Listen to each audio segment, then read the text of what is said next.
There's a lot of support for Trinity because it's not something that just cropped up a few years ago. We have a long history of over 30 years of educating children, and the proof is in the final product.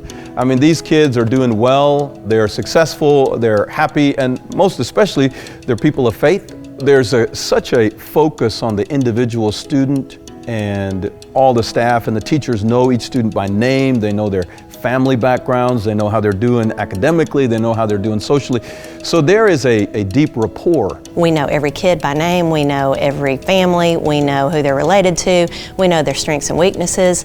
You know, I can tell you their test scores and why they need certain accommodations because we're so small. And that is such a benefit of being there. And the faith formation is, you know, the reason I think that people need to choose Trinity. We made the choice for our children. We didn't ask them if they wanted to go because we knew that this was the right thing for them, the right path for them. And they accepted it. And so it's worth it. It's to show your children that a sacrifice, especially for faith, is worth everything. And the smaller school gave them, you know, the opportunity to try anything they wanted, you know, and they could be successful in a smaller school. And that's a good thing. You need, you know, your self-confidence is very important. Whenever you're going through a particular stage of education, you want to be set up to succeed at the next level. So not just that you're doing well at that given level that you're at, but you're set up for the next level. So elementary schools try to help you be really super ready for junior high. And what we try to do at Trinity is help you to be super ready for high school. The product of Trinity Junior High is embodied in the graduates and what they do with their lives after they leave Trinity and high school, but also going on into college, the scholarships they receive, the opportunities and achievements that they accomplish. I actually was not born into a Catholic family. I was the reason that my family became Catholic because they put us in a Catholic school, but we were never Catholic. We were Methodist beforehand. And so I got into the 5th grade and I really got to learn about the faith a lot, so I wanted to be a part of it. And in order for me to be a part of it, you have to have an adult go through the whole program. So my mom had to do it with me.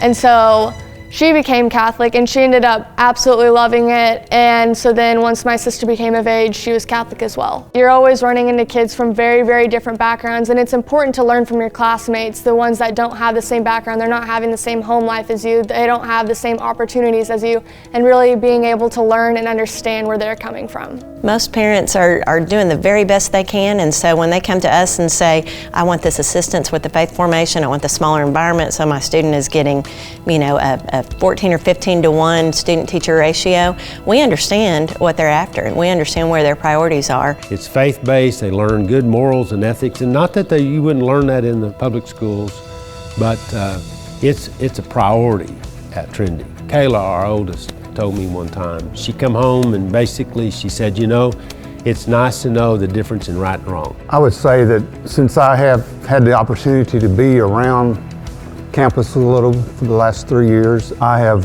sat back and observed, and I can say that the faculty and the staff, they truly live it, and it has an effect on those kids. And they can talk about the faith, they can teach it, they can live it.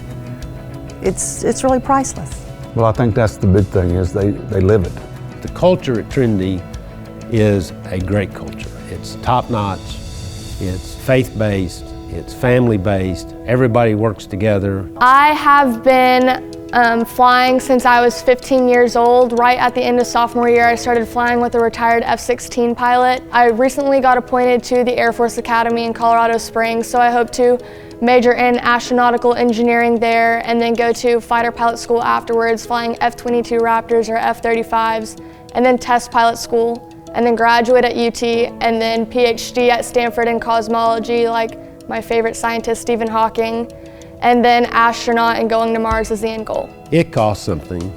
You're going to make priorities of where you're going to spend your money. And what better way to invest in your kids, because that's your future. Our students go to Trinity with the expectation that they are college bound. And I think the parents come with that expectation that they're paying tuition today with the hope of a scholarship tomorrow. Not just for that, of course, it's not a financial question at the end of the day, it's a faith question. And so it's not really being ready for tomorrow, it's really being ready for eternity. The end of the road is not college. The end of the road is not having a good job. The end of the road is not retirement. The end of the road is, the next life. And we're trying to alert and raise the children's minds to the presence of God. And that what they do, He sees. And we either make Him smile or we make Him frown. And, our happiness consists in making Him smile.